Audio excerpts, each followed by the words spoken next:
Bonjour à tous, bienvenue. Tous ceux qui ont réussi dans cette vie, à un moment donné, ils ont fait un choix difficile. L'entourage fait partie des choses les plus importantes pour réussir. Lorsque tu passes ton temps avec 4 millionnaires, tu seras le 5e et l'inverse aussi est possible. Cet adage n'est pas de moi, je ne sais pas où je l'ai lu quelque part. Et dans cette vidéo, je vais te dire les 5 types d'amis à bannir pour réussir dans la vie.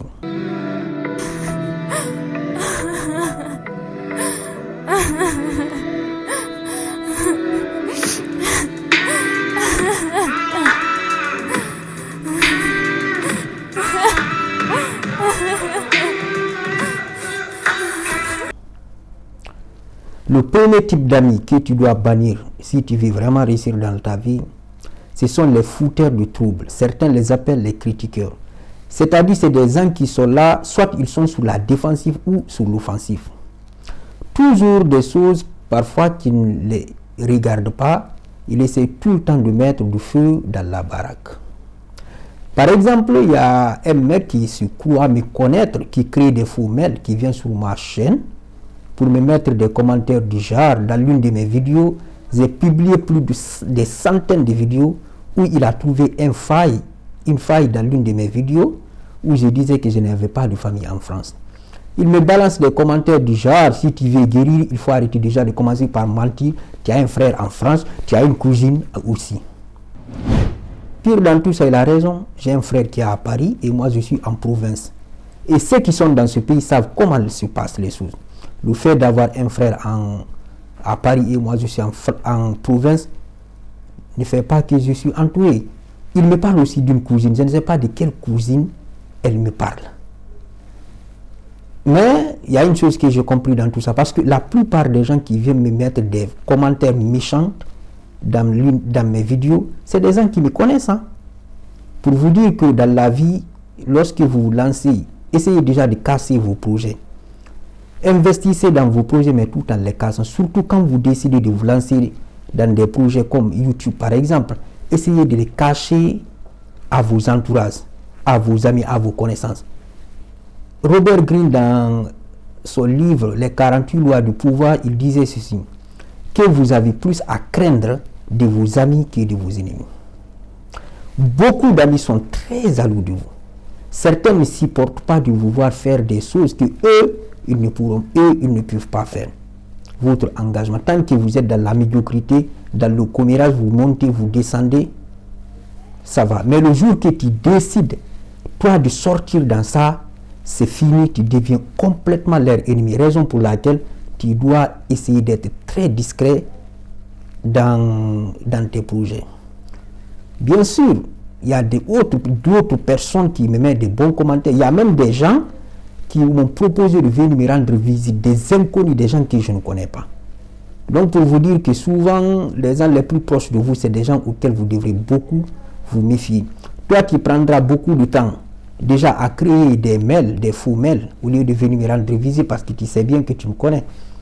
Tu prendras du temps de créer des faux mails pour venir me taper dessus dans mes commentaires. Et moi, ça ne me prendra que quelques secondes pour supprimer tes commentaires parce que ça ne va pas durer là-bas. Donc ça ne sert à rien de créer des faux mails et venir croire me taper dessus. Donc ces genres de personnes sont à bannir. L'idée c'est de ne pas les ressembler.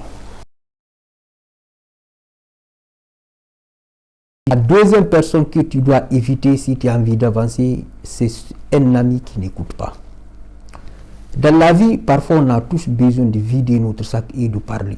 Et si toi, tu as un ami qui n'écoute pas et il n'y a que toi qui écoutes, il vaut mieux bannir cette personne de ta vie. Parce que les psychologues n'ont pas toujours le temps pour toi. Et même s'ils ont le temps, c'est sur rendez-vous.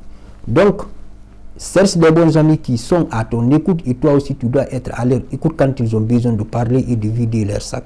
Un ami qui n'écoute pas, il faut le bannir complètement de tes amis.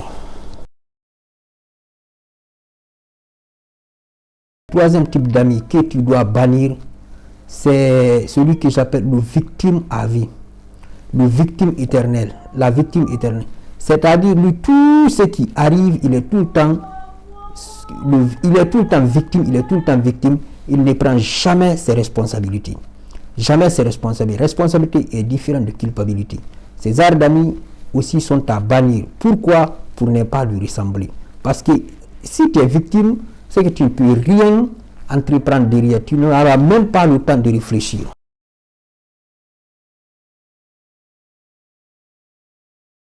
Une personne que tu dois bannir, quatrième ami que tu dois bannir, c'est le râleur. Le fait de râler peut être l'une des choses, le fait de râler peut être l'une des choses les plus pires qui puissent exister. Je ne sais pas, c'est en quelque sorte les enfants d'Israël, lorsqu'ils partaient vers la terre promise. Depuis le premier jour, ils ont commencé à râler. Il fait chaud, il fait froid, ils ont commencé à râler. Dieu dit, j'ai entendu. Ils sont tous morts sans arriver à la terre promise. C'est en quelque sorte, l'histoire était comme ça. Donc ça veut dire que même Dieu, à un moment donné, il ne supporte pas le fait de trop râler. Donc si tu as un ami qui râle, il vaut mieux tracer ton chemin pour ne pas lui ressembler. Parce que tu dois comprendre une chose. La réussite, je vous assure, notre entourage a beaucoup d'influence sur nous. Il est très difficile de réussir si tu as quelqu'un derrière qui te pousse vers le bas. C'est quelque chose qui est vérifié par les grands penseurs de ce monde. Donc il faut faire très attention à son entourage. Bon, l'inspiration n'est plus la cinquième personne, va arrêter sur les quatrième personnes parce que là j'ai trop parlé, ma voix n'arrive plus à supporter. Comme toujours, que Dieu vous bénisse. Les 4 personnes là, si tu essaies de les éviter, ça va beaucoup t'aider dans ta réussite. Être conscient du fait que notre entourage est très important pour notre réussite. Si tu ne peux rien faire une personne, il vaut mieux tracer ton chemin pour ne pas lui ressembler. Comme toujours, que Dieu vous bénisse, qu'il vous protège. Amen.